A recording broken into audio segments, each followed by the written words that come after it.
Exodus chapter 7, verse 20. Moses and Aaron did as the Lord commanded. In the sight of Pharaoh and in the sight of his servants, he lifted up the staff and struck the water in the Nile, and all the water in the Nile turned into blood.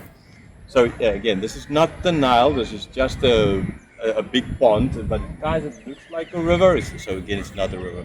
A dead tree here. Now, if this water turned into blood, then all these trees here ultimately will die because trees can't survive on taking in blood, right? And so yes, this is kind of symbolic of what's going to happen here: death, destruction, because of water turning into blood. Yeah, so exactly as God told them, they did.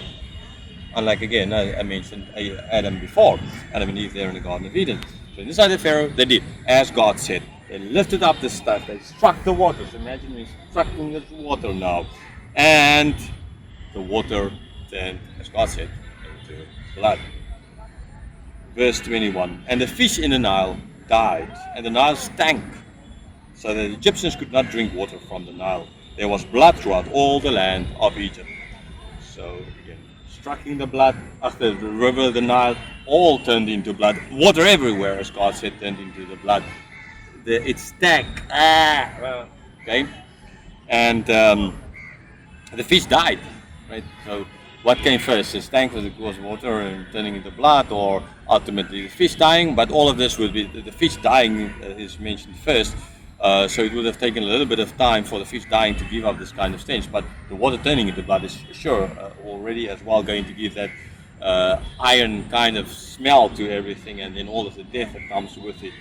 So they could not drink this water. I mean, you can't drink blood, right? I mean, there's certain people who can kind of. I know there's a lot of water in blood. I mean, that's the biggest consistency of blood ultimately is actually water. But I mean, just imagine trying to keep on drinking, and how it's going. I mean, just whatever. It's not. So yes, blood everywhere. God says it's going to happen. Blood everywhere.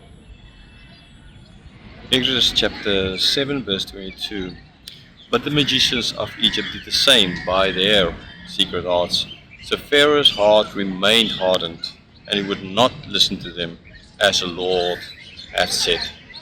So Aaron breaking over the water, turning everything everywhere into blood. And then the magicians did the same kind of thing.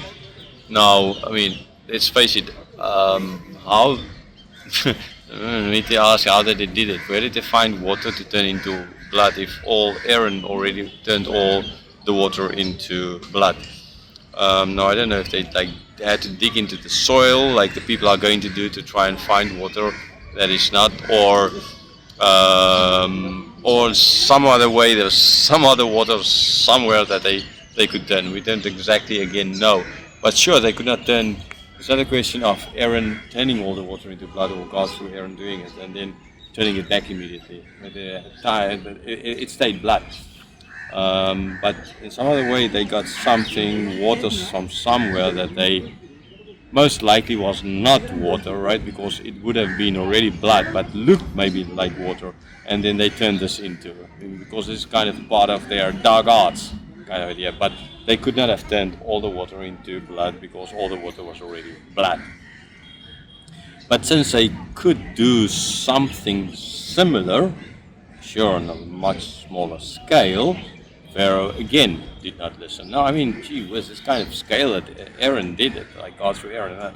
I mean, yeah, right. It shows again just that Pharaoh did not really intend to listen, and that no sign was going to really sway his mind, even though he clearly could foresee that this sign was a lot smaller. What these people did would have been a lot smaller than what Aaron did, as I just already explained, because all the water was already blood. So he didn't.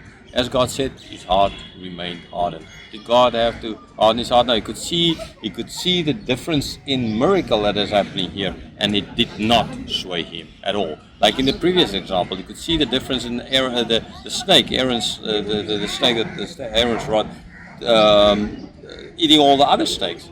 That didn't sway him. Here, the miracle that or the sign that his people did was on a lot smaller scale. But nothing could sway his mind because his heart was hardened. says, yeah. Verse, yeah, so and he didn't listen to God. Verse 23, Pharaoh turned and went into his house, and he did not take even this to heart. So he's like turning in, and you see there's a big, it looks like near their palace. So he turned around and he's like, okay, I'm just going back to my palace, right? He did not sway his heart at all. Nothing could sway his heart. Verse 24, and all the Egyptians dug along the Nile for water to drink, for they could not drink the water of the Nile. So what did the people have to do? That they couldn't drink the water there. See here, and I mean, you can't drink this water. I don't think anybody's going to drink except birds. But you can't drink this water, right? It's going to kill you most likely, if not give you a lot of visit to the hospital. But so what the people had to do? They had to dug next to the river, okay? Because understandably water siphons through. So then in the sand, dug there and see if they could find water, and water that's then drinkable, not blood, but water that's drinkable. And Pharaoh as the king, he was sitting in his grand palace. Now, did he have water to drink? No, he would not have water to drink either. But I mean, he could eat fruit, and fruit is still water in it, and that ultimately, he was fine. He was covered, but he didn't care about his people. The fact that his people are the ones that are suffering. Like, I know best.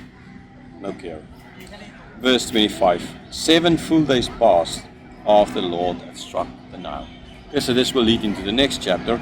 So 7 days passed, the water is blood. Now we don't know how long the water lasted, because if 7 days they had no water to drink, these people would have all died ultimately of thirst.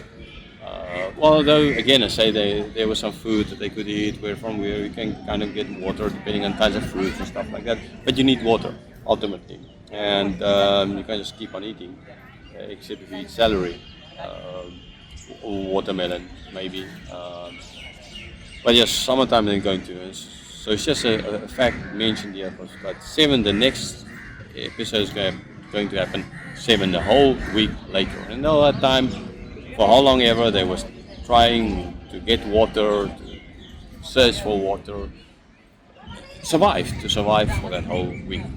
Okay, that is then the end of this chapter. It's still the conclusion. There's nothing, maybe you'll do it somewhere else, because it's time to maybe go and eat something. So yes, here we end up in this park, here in Kolkata at the Victoria Memorial